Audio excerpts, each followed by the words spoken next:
एक छोटे से गांव में एक लड़का रहता था। नाम था राघव।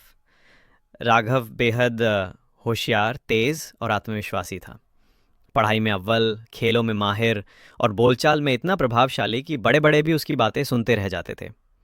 लोग कहते थे, राघव इस गांव का नहीं, एक दिन बहुत बड़ा आदमी बनेगा। लेकिन एक बात थी, राघव को खुद पर घमंड हो गया था। वो सोचता था कि उसके पास समय की कोई कमी नहीं है। जो भी काम होता वो कहता, अभी नहीं, कल कर लूँगा। मैं जब चाहूँ तब कर सकता हूँ, मुझे कोई नहीं रोक सकता। राघव स्कूल में टॉप करता, हर प्रतियोगिता जीतता और उसके गुरुजन भी उस पर गर्व करते। लेकिन धीरे धीरे उसकी आदत बन गई कि जो ज़रूरी हो उसे भी टाल देता।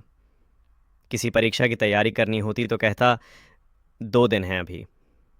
कोई काम समय पर पूरा करना होता तो कहता, मैं तो जल्दी कर लूँगा, अभी तो मज़ा कर लेते हैं। उसके पिताजी, जो गांव में एक साधारण किसान थे, उसे कई बार समझाते, बेटा, समय किसी के लिए नहीं रुकता। जो समय को महत्व नहीं देता, समय भी उसे महत्व नहीं देता। पर राघव हंसकर टाल देता, पिताजी, मैं राघव हूँ, मेरे लिए समय नहीं भागेगा, समय मेरे साथ चलेगा। समय बीतता गया। राघव ने स्कूल की पढ़ाई पूरी कर ली और शहर की बड़ी यूनिवर्सिटी में दाखिला मिल गया। ये उसके जीवन का सुनहरा मोड़ था। लेकिन उसकी पुरानी आदतें साथ थीं, टाल मटोल, आलस्य और घमंड। क्लास के टॉपर्स रोज़ पढ़ते थे, लेकिन राघव सोचता, मैं एक दिन पढ़ूंगा और सबसे आगे निकल जाऊंगा। पढ़ाई की बजाय वो दोस्तों के साथ घूमता, वीडियो गेम खेलता और सोशल मीडिया में व्यस्त रहता। परीक्षाएं आईं और राघव ने अंतिम समय पर किताबें खोली, लेकिन अब देर हो चुकी थी। वो परीक्षा में फेल हो गया। राघव को पहली बार लगा कि शायद कुछ गलत हो गया है, लेकिन उसने खुद को दिलासा दिया, अगली बार संभल जाऊंगा। अगली बार भी वही हुआ। योजना तो बहुत बनाई, पर अमल कुछ नहीं। धीरे धीरे उसका आत्मविश्वास टूटने लगा। उसके दोस्त आगे बढ़ते गए, कोई नौकरी पा गया, कोई विदेश चला गया और राघव वही रह गया। पिताजी की बातें अब उसके कानों में गूंजती थीं, समय किसी का नहीं होता बेटा, जो इसे गवा देता है वो जीवन गवा देता है। अब राघव 25 साल का था। गांव लौट आया। लोग उसे देखकर फुसफुसाते, यही है वो राघव जो सबसे आगे था, अब देखो, खाली हाथ लौट आया। ये शब्द राघव के सीने में तीर की तरह चुभते। एक रात वो अकेले खेत में बैठा रो रहा था।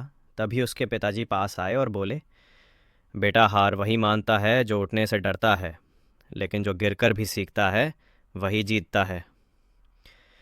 राघव ने पहली बार चुपचाप सुन लिया। उसने खुद को फिर से खड़ा किया, समय को महत्व देना शुरू किया। दिन का एक एक पल योजनाबद्ध तरीके से इस्तेमाल किया। मोबाइल और मज़े छोड़ दिए, पढ़ाई शुरू की और कुछ वर्षों में एक सरकारी परीक्षा पास कर ली। अब वो एक सरकारी अधिकारी बन गया था। एक दिन उसी गांव के स्कूल में उसका स्वागत समारोह रखा गया।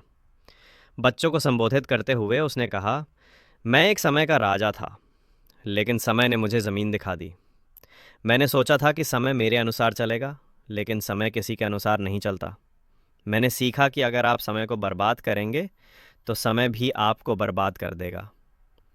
बच्चे ताली बजा रहे थे, लेकिन राघव की आंखों में आंसू थे, खुशी के, पछतावे के और सबक के। निष्कर्ष, समय न किसी का मित्र होता है, न शत्रु। ये बस चलता रहता है। जो इसे पहचान लेता है वो आगे बढ़ता है, जो इसे हल्के में लेता है वो पीछे रह जाता है। याद रखो, समय किसी का नहीं होता। ऐसी और भी मोटिवेशनल स्टोरी के लिए चैनल को सब्सक्राइब एंड वीडियो को लाइक करें।